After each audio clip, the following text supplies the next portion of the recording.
A crisis is clearly imminent. Hey guys, thanks for tuning in to Comic Book Nostalgia. I'm CB Nostalgia, and today we've got a review of the 6th season, 2nd episode of The Flash. But first, I want to let everybody know about this month's giveaway. We're giving away a Blu-ray copy of Spider-Man Far From Home.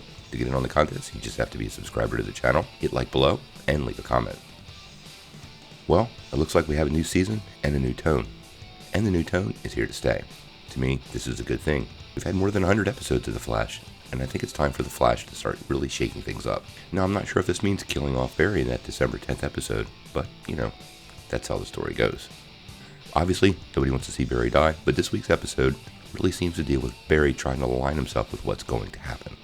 Now, we don't want to give away any spoilers because that's not how we do things here, but clearly this episode was about Barry exploring the possibilities of how to change his future and prevent the fate that seems to be bearing down on him from happening.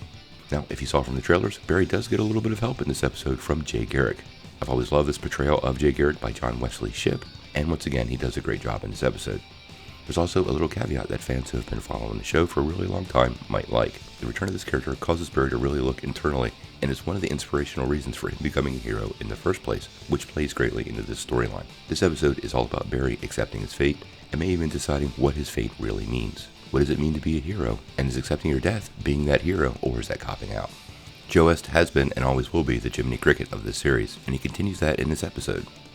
I'm not going to give away the talk, but the talk he has with Barry is instrumental in moving forward in the season, and I think it's going to be Barry's inspiration for doing what he has to do. Now, one thing they seem to have changed from previous season is the villain of the week aspect of the show. Bloodwork continues to evolve, or maybe devolve a little bit, in the background, and I'm having more than a few concerns. Now, they continue to do somewhat of an extended origin for Bloodwork in this episode, but one of the things that seems to be missing is why I should care. Something that gets addressed in this episode, but it's not landing very strongly for me. One of the other rather interesting aspects of this season is the whole Killer Frost storyline, and that continues to unfold in this episode. I guess to me, some of these episodes with Caitlin felt a little forced, and I generally don't connect with some of the oddball characters that are just there to be the oddball, kind of like Brainiac 5 on Supergirl. It is an improvement over last season. I just don't want the weekly aspect of this character to spiral down and it become a lesson of the week for Killer Frost. That just doesn't work. Now, this episode was much more quieter than the opening one last week, and we definitely didn't have that great moment with the Queen song jetting us to the top of the wave. Right now, it's pretty clear Flash is going to carry a lot of weight, and that weight seems to be continue to be carried all the way up to the Crisis event that we're going to get in December. All in all, I'm going to give this episode a 7 out of 10.